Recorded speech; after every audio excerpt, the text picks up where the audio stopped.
मेरे प्यारे देशवासियों, नमस्कार। आज पूरा देश आतंकवाद के खिलाफ एकजुट है, आक्रोश से भरा हुआ है, संकल्पबद्ध है।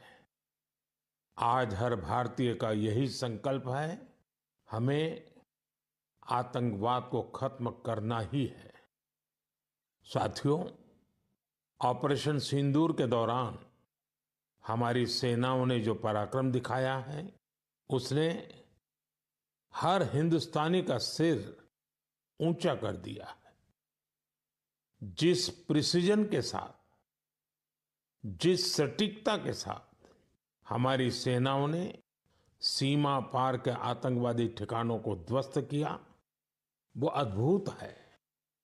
ऑपरेशन सिंदूर ने दुनिया भर में आतंक के खिलाफ लड़ाई को नया विश्वास और उत्साह दिया है। साथियों, ऑपरेशन सिंदूर सिर्फ एक सैन्य मिशन नहीं है, ये हमारे संकल्प, साहस और बदलते भारत की तस्वीर है। और इस तस्वीर ने पूरे देश को देशभक्ति के भावों से भर दिया है, तिरंगे में रंग दिया है। आपने देखा होगा, देश के कई शहरों में, गांवों में, छोटे छोटे कस्बों में तिरंगा यात्राएं निकाली गई। हजारों लोग हाथों में तिरंगा लेकर देश की सेना, उसके प्रति वंदन अभिनंदन करने निकल पड़े। कितने ही शहरों में सिविल डिफेंस वॉलंटियर बनने के लिए बड़ी संख्या में युवा एकजुट हो गए। और हमने देखा, चंडीगढ़ के वीडियो तो काफी वायरल हुए थे।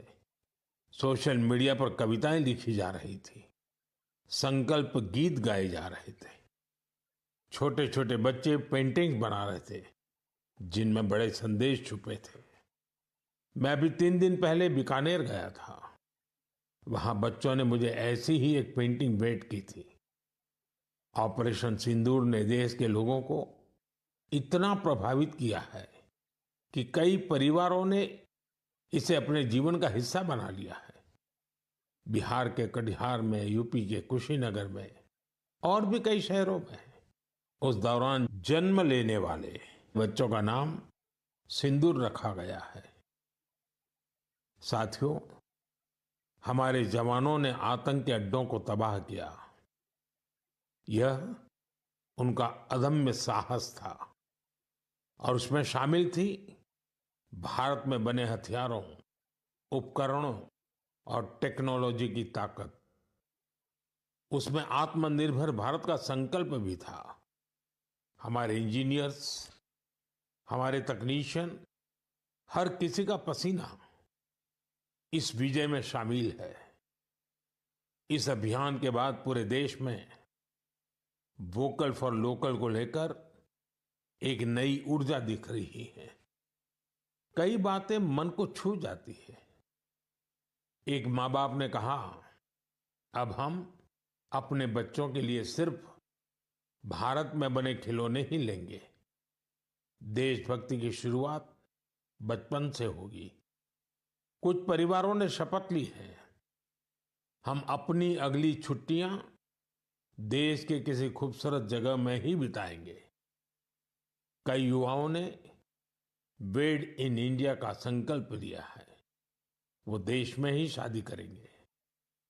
किसी ने ये भी कहा है, अब जो भी गिफ्ट देंगे वह किसी भारतीय शिल्पकार के हाथों से बना होगा। साथियों, यही तो है भारत की असली ताकत, जन मन का जुड़ाव, जन भागीदारी। मैं आप सबसे भी आग्रह करता हूं, आइए इस अवसर पर एक संकल्प लें। हम अपने जीवन में जहां भी संभव हो देश में बनी चीजों को प्राथमिकता देंगे। यह सिर्फ आर्थिक आत्मनिर्भरता की बात नहीं है, यह राष्ट्र के निर्माण में भागीदारी का भाव है। हमारा एक कदम भारत की प्रगति में बहुत बड़ा योगदान बन सकता है। साथियों, बस से कहीं आना जाना कितनी सामान्य बात है। लेकिन मैं आपको एक ऐसे गांव के बारे में बताना चाहता हूं जहां पहली बार एक बस पहुंची। इस दिन का वहां के लोग वर्षों से इंतजार कर रहे थे, और जब गांव में पहली बार बस पहुंची तो लोगों ने ढोल नगाड़े बजाकर उसका स्वागत किया। बस को देखकर लोगों की खुशी का ठिकाना नहीं था। गांव में पक्की सड़क थी, लोगों को जरूरत थी, लेकिन पहले कभी यहां बस नहीं चल पाई थी। क्यों? क्योंकि ये गांव माओवादी हिंसा से प्रभावित था। यह जगह है महाराष्ट्र के गढ़चिरौली जिले में, और इस गांव का नाम है काटेजरी। काटेजरी में आए इस परिवर्तन को आसपास के पूरे क्षेत्र में महसूस किया जा रहा है। अब यहां हालात तेजी से सामान्य हो रहे हैं। माओवाद के खिलाफ सामूहिक लड़ाई से अब ऐसे क्षेत्रों तक भी बुनियादी सुविधाएं पहुंचने लगी हैं। गांव के लोगों का कहना है कि बस के आने से उन लोगों का जीवन बहुत आसान हो जाएगा। साथियों, मन की बात में हम छत्तीसगढ़ में हुए बस्तर ओलंपिक और माओवाद प्रभावित क्षेत्रों में साइंस लैब पर चर्चा कर चुके हैं। यहाँ के बच्चों में साइंस का पैशन है, वो स्पोर्ट्स में भी कमाल कर रहे हैं। ऐसे प्रयासों से पता चलता है कि इन इलाकों में रहने वाले लोग कितने साहसी होते हैं। इन लोगों ने तमाम चुनौतियों के बीच अपने जीवन को बेहतर बनाने की राह चुनी है।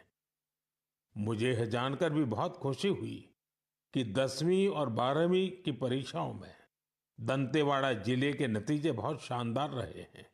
करीब 95% रिजल्ट के साथ ये जिला 10वीं के नतीजों में टॉप पर रहा। वहीं 12वीं की परीक्षा में इस जिले ने छत्तीसगढ़ में छठा स्थान हासिल किया।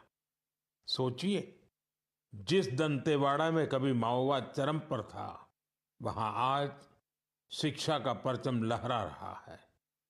ऐसे बदलाव हम सभी को गर्व से भर देते हैं। मेरे प्यारे देशवासियों, अब मैं लायंस, शेरों से जुड़ी एक बड़ी अच्छी खबर आपको बताना चाहता हूं।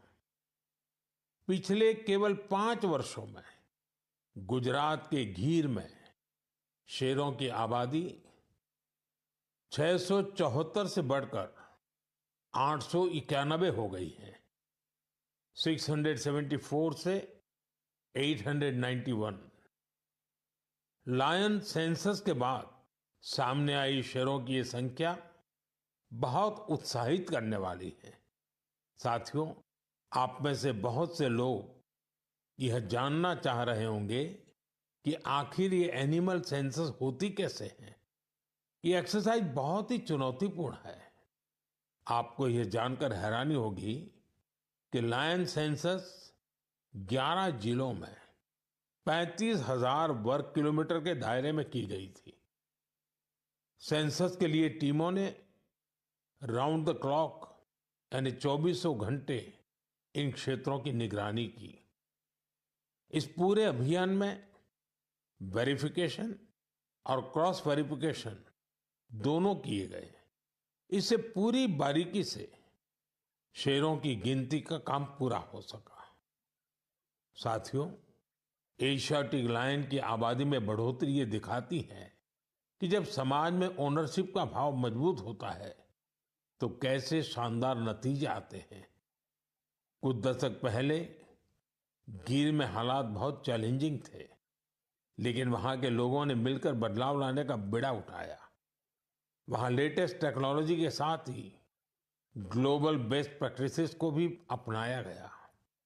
इसी दौरान गुजरात ऐसा पहला राज्य बना जहां बड़े पैमाने पर फॉरेस्ट ऑफिसर के पद पर महिलाओं की तैनाती की गई। आज हम जो नतीजे देख रहे हैं उसमें इन सभी का योगदान है।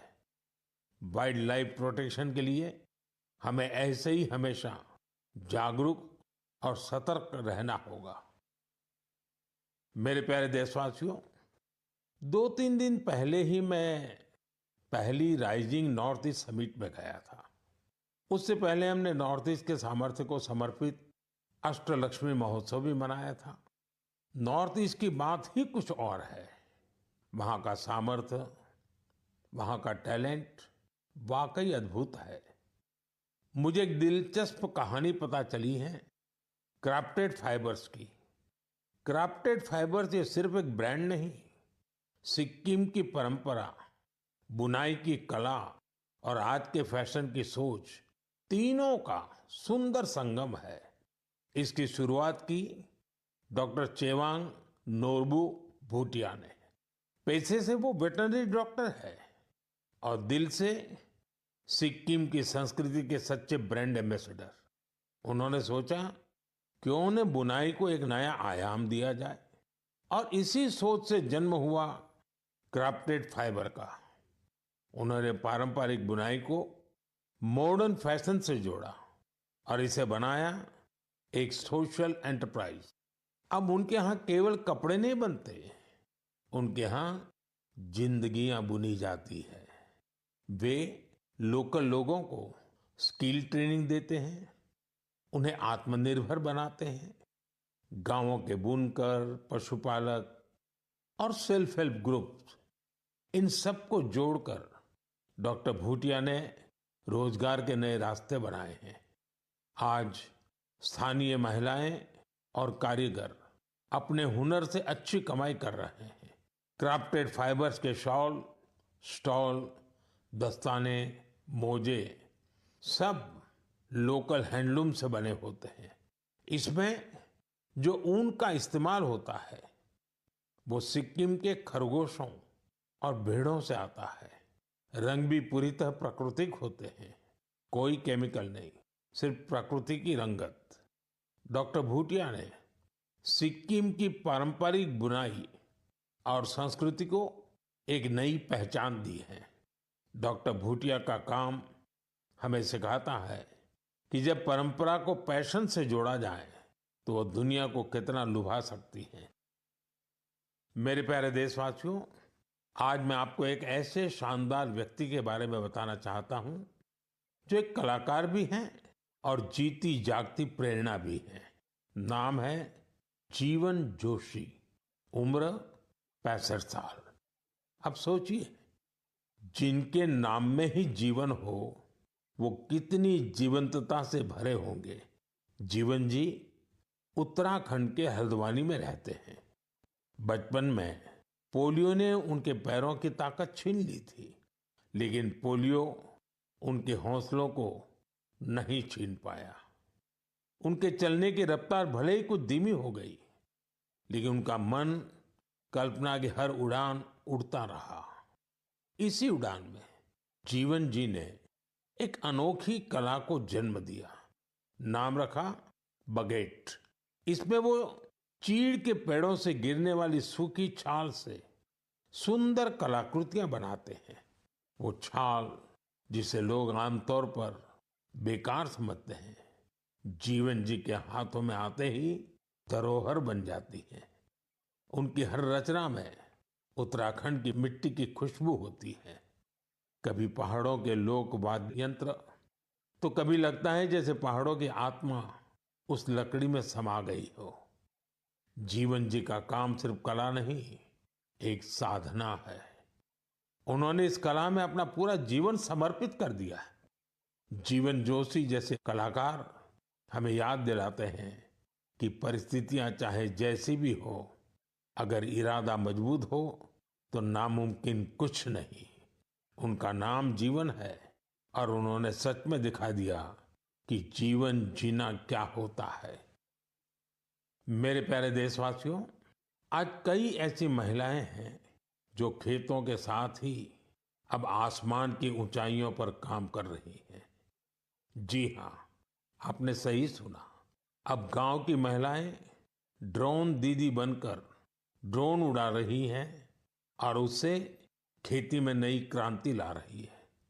साथियों, तेलंगाना के संगारेड्डी जिले में कुछ समय पहले तक जिन महिलाओं को दूसरों पर निर्भर रहना पड़ता था, आज वही महिलाएं ड्रोन से 50 एकड़ जमीन पर दवा के छिड़काव का काम पूरा कर रही है। सुबह 3 घंटे, शाम 2 घंटे और काम निपट गया। धूप की तपन नहीं, जहर जैसे केमिकल्स का खतरा नहीं। साथियों, गांव वालों ने भी इस परिवर्तन को दिल से स्वीकार किया है। अब ये महिलाएं ड्रोन ऑपरेटर नहीं, स्काई वॉरियर्स के नाम से जानी जाती है। ये महिलाएं हमें बता रही हैं, बदलाव तब आता है जब तकनीक और संकल्प एक साथ चलते हैं। मेरे प्यारे देशवासियों, अंतर्राष्ट्रीय योग दिवस में अब 1 महीने से भी कम समय बचा है। ये अवसर याद दिलाता है कि अगर आप अब भी योग से दूर हैं, तो अब योग से जुड़े। योग आपका जीवन जीने का तरीका बदल देगा। साथियों, 21 जून 2015 में योग दिवस की शुरुआत के बाद से ही इसका आकर्षण लगातार बढ़ रहा है। इस बार भी योग दिवस को लेकर दुनिया भर में लोगों का जोश और उत्साह नजर आ रहा है। अलग अलग संस्थान अपनी तैयारियां साझा कर रहे हैं। बीते वर्षों की तस्वीरों ने बहुत प्रेरित किया है। हमने देखा है, अलग अलग देशों में किसी साल लोगों ने योग चेन बनाई, योग रिंग बनाई। ऐसी बहुत ही तस्वीरें हैं जहां एक साथ 4 जनरेशन मिलकर योग कर रही हैं। बहुत से लोगों ने अपने शहर की आइकॉनिक प्लेसेस को योग के लिए चुना। आप भी इस बार कुछ इंटरेस्टिंग तरीके से योग दिवस मनाने के बारे में सोच सकते हैं। साथियों, आंध्र प्रदेश की सरकार ने योग आंध्र अभियान शुरू किया है। इसका उद्देश्य पूरे राज्य में योग संस्कृति को विकसित करना है। इस अभियान के तहत योग करने वाले 10 लाख लोगों का एक पूल बनाया जा रहा है। मुझे इस वर्ष विशाखापत्तनम में योग दिवस कार्यक्रम में शामिल होने का अवसर मिलेगा। मुझे जानकर अच्छा लगा कि इस बार भी हमारे युवा साथी देश की विरासत से जुड़ी आइकॉनिक प्लेसेस पर योग करने वाले हैं। कई युवाओं ने नए रिकॉर्ड बनाने और योग चेन का हिस्सा बनने का संकल्प लिया है। हमारे कॉरपोरेट्स भी इसमें पीछे नहीं है। कुछ संस्थानों ने ऑफिस में ही योग अभ्यास के लिए अलग स्थान तय कर दिया है। कुछ स्टार्टअप्स ने अपने ऑफिस योग अवर्स तय कर दिए हैं। ऐसे भी लोग हैं जो गांवों में जाकर योग सिखाने की तैयारी कर रहे हैं। हेल्थ और फिटनेस को लेकर लोगों की ये जागरूकता मुझे बहुत आनंद देती है। साथियों, योग दिवस के साथ साथ आयुर्वेद के क्षेत्र में भी कुछ ऐसा हुआ है जिसके बारे में जानकर आपको बहुत खुशी होगी। कल ही यानी 24 मई को WHO के डायरेक्टर जनरल और मेरे मित्र तुलसी भाई की मौजूदगी में एक MOU साइन किया गया है। इस एग्रीमेंट के साथ ही international classification of health interventions के तहत एक डेडिकेटेड ट्रेडिशनल मेडिसिन मॉड्यूल पर काम शुरू हो गया है। इस पहल से आयुष को पूरी दुनिया में वैज्ञानिक तरीके से अधिक लोगों तक पहुंचाने में मदद मिलेगी। साथियों, आपने स्कूलों में ब्लैक बोर्ड तो देखा होगा, लेकिन अब कुछ स्कूलों में शुगर बोर्ड भी लगाया जा रहा है। ब्लैक बोर्ड नहीं, शुगर बोर्ड। CBSE की इस अनोखी पहल का उद्देश्य है बच्चों को उनके शुगर इंटेक के प्रति जागरूक करना। कितनी चीनी लेनी चाहिए और कितनी चीनी खाई जा रही है, ये जानकर बच्चे खुद से ही हेल्दी विकल्प चुनने लगे हैं। ये एक अनोखा प्रयास है और इसका असर भी बड़ा पॉजिटिव होगा। बचपन से ही स्वस्थ जीवन शैली की आदतें डालने में ये काफी मददगार साबित हो सकता है। कई अभिभावकों ने इसे सराहा है और मेरा मानना है ऐसी पहल दफ्तरों, कैंटीनों और संस्थानों में भी होनी चाहिए। आखिरकार सेहत है तो सब कुछ है। फिट इंडिया ही स्ट्रांग इंडिया की नींव है। मेरे प्यारे देशवासियों, स्वच्छ भारत की बात हो और मन की बात के श्रोता पीछे रहें, ऐसा कैसे हो सकता है भला? मुझे पूरा विश्वास है कि आप सब अपने अपने स्तर पर इस अभियान को मजबूती दे रहे हैं। लेकिन आज मैं आपको एक ऐसी मिसाल के बारे में बताना चाहता हूं जहां स्वच्छता के संकल्प ने पहाड़ जैसी चुनौतियों की भी मात दे दी। आप सोचिए, कोई व्यक्ति बर्फीली पहाड़ियों पर चढ़ाई कर रहा हो, जहां सांस लेना मुश्किल हो, कदम कदम पर जान को खतरा हो, और फिर भी वो व्यक्ति वहां सफाई में जुटा हो। ऐसा ही कुछ किया है हमारी आईटीबीपी की टीमों के सदस्यों ने। ये टीम माउंट मकालू जैसे विश्व की सबसे कठिन चोटी पर चढ़ाई के लिए गई थी। पर साथियों, उन्होंने सिर्फ पर्वतारोहण नहीं किया, उन्होंने अपने लक्ष्य में एक मिशन और जोड़ा, स्वच्छता का। चोटी के पास जो कचरा पड़ा था, उन्होंने उसे हटाने का बीड़ा उठाया। आप कल्पना कीजिए, 150 किलो से ज्यादा नॉन बायोडिग्रेडेबल वेस्ट इस टीम के सदस्य अपने साथ नीचे लाए। इतनी ऊंचाई पर सफाई करना कोई आसान काम नहीं है, लेकिन यह दिखाता है कि जहां संकल्प होता है, वहां रास्ते अपने आप बन जाते हैं। साथियों, इसी से जुड़ा एक और जरूरी विषय है पेपर वेस्ट और रिसाइकलिंग। हमारे घरों और दफ्तरों में हर दिन बहुत सारा पेपर वेस्ट निकलता है। शायद हम इसे सामान्य मानते हैं, लेकिन आपको जानकर हैरानी होगी, देश के लैंडफिल वेस्ट का लगभग 1/4 हिस्सा कागज से जुड़ा होता है। आज जरूरत है हर व्यक्ति इस दिशा में जरूर सोचे। मुझे जानकर अच्छा लगा कि भारत के कई स्टार्टअप्स इस सेक्टर में शानदार काम कर रहे हैं। विशाखापत्तनम, गुरुग्राम, ऐसे कई शहरों में कई स्टार्टअप पेपर रिसाइकलिंग के इनोवेटिव तरीके अपना रहे हैं। कोई रिसाइकल पेपर से पैकेजिंग बोर्ड बना रहा है, कोई डिजिटल तरीकों से न्यूज़पेपर रिसाइकलिंग को आसान बना रहा है। जालना जैसे शहरों में कुछ स्टार्टअप 100% रिसाइकल्ड मटेरियल से पैकेजिंग रोल और पेपर कोर बना रहे हैं। आप ये भी जानकर प्रेरित होंगे, 1 टन कागज की रिसाइकलिंग से 17 पेड़ कटने से बचते हैं और हजारों लीटर पानी की बचत होती है। अब सोचिए, जब पर्वतारोही इतने कठिन हालत में कचरा वापस ला सकते हैं, तो हमें भी अपने घर या दफ्तर में पेपर को अलग करके रिसाइकलिंग में अपना योगदान जरूर देना चाहिए। जब देश का हर नागरिक ये सोचेगा कि देश के लिए मैं क्या बेहतर कर सकता हूं, तभी मिलकर हम बड़ा परिवर्तन ला सकते हैं। साथियों, बीते दिनों खेलो इंडिया गेम्स की बड़ी धूम रही। खेलो इंडिया के दौरान बिहार के 5 शहरों ने मेजबानी की थी। वहां अलग अलग कैटेगरी के मैच हुए थे। पूरे भारत से वहां पहुंचे एथलीट्स की संख्या 5,000 से भी ज्यादा थी। इन एथलीट्स ने बिहार की स्पोर्टिंग स्पिरिट की, बिहार के लोगों से मिली आत्मीयता की बड़ी तारीफ की है। साथियों, बिहार की धरती बहुत खास है।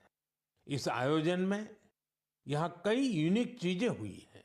खेलो इंडिया यूथ गेम्स का ये पहला आयोजन था जो ओलंपिक चैनल के जरिए दुनिया भर में पहुंचा।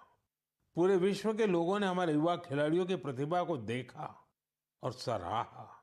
मैं सभी पदक विजेताओं, विशेषकर टॉप के 3 विनर्स महाराष्ट्र, हरियाणा और राजस्थान को बधाई देता हूं। साथियों, इस बार खेलो इंडिया में कुल 26 रिकॉर्ड बने। वेट लिफ्टिंग स्पर्धाओं में महाराष्ट्र की अस्मिता धोने, ओडिशा के हर्षवर्धन साहू और उत्तर प्रदेश के तुषार चौधरी के शानदार प्रदर्शन ने सबका दिल जीत लिया। वहीं महाराष्ट्र के साईराज परदेशी ने तो 3 रिकॉर्ड बना डाले। एथलेटिक्स में उत्तर प्रदेश के कादिर खान और शेख जिशान और राजस्थान के हंसराज ने शानदार प्रदर्शन किया। इस बार बिहार ने भी 36 मेडल्स अपने नाम किए। साथियों, जो खेलता है वही खिलता है। यंग स्पोर्टिंग टैलेंट के लिए टूर्नामेंट बहुत मायने रखता है।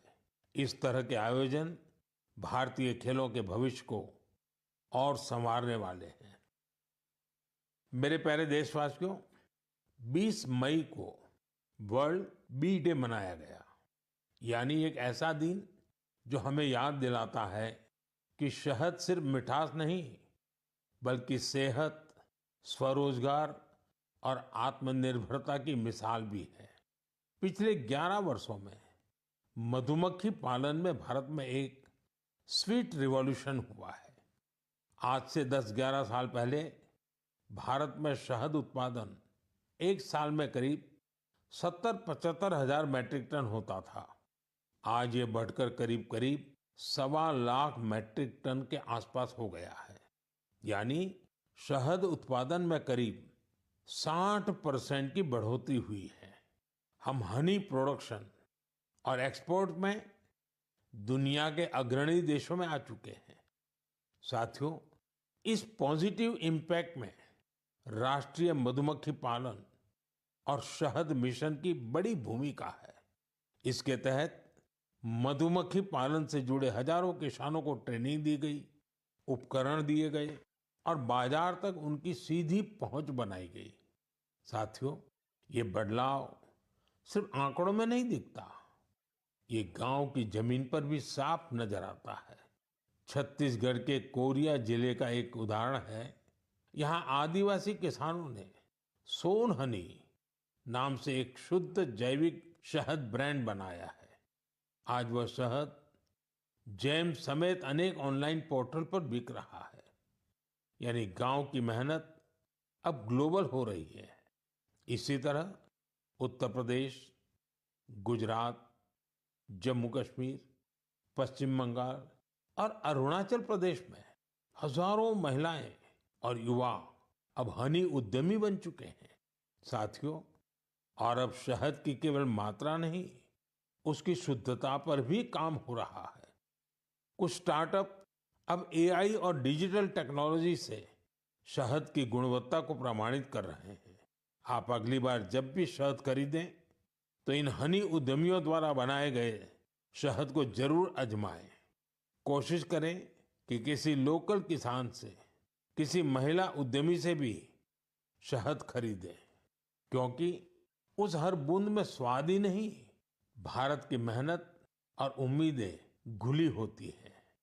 शहद की ये मिठास आत्मनिर्भर भारत का स्वाद है। साथियों, जब हम शहद से जुड़े देशों के प्रयासों की बात कर रहे हैं, तो मैं आपको एक और पहल के बारे में बताना चाहता हूँ। ये हमें याद दिलाती है कि हनी बीज की सुरक्षा सिर्फ पर्यावरण की नहीं, हमारी खेती और फ्यूचर जनरेशन की भी जिम्मेदारी है। ये उदाहरण है पुणे शहर का, जहां एक हाउसिंग सोसाइटी में मधुमक्खियों का एक छत्ता हटाया गया। शायद सुरक्षा के कारण या डर की वजह से, लेकिन इस घटना ने किसी को कुछ सोचने पर मजबूर कर दिया। अमित नाम के एक युवा ने तय किया कि बीज को हटाना नहीं, उन्हें बचाना चाहिए। उन्होंने खुद सीखा, मधुमक्खियों पर सर्च की और दूसरों को भी जोड़ना शुरू किया। धीरे धीरे उन्होंने एक टीम बनाई जिसे उन्होंने नाम दिया बी फ्रेंड्स, यानी बी मित्र। अब ये बी फ्रेंड्स मधुमक्खियों के छत्तों को एक जगह से दूसरी जगह सुरक्षित तरीके से ट्रांसफर करते हैं, ताकि लोगों को खतरा न हो और हनी बीज भी जिंदा रहे। अमित जी के इस प्रयास का असर भी बड़ा शानदार हुआ है। हनी बीज की कॉलोनी बच रही है, हनी प्रोडक्शन बढ़ रहा है और सबसे जरूरी है, लोगों में अवेयरनेस भी बढ़ रही है। ये पहल हमें सिखाती है कि जब हम प्रकृति के साथ तालमेल में काम करते हैं तो उसका फायदा सबको मिलता है। मेरे प्यारे देशवासियों, मन की बात के इस एपिसोड में इस बार इतना ही।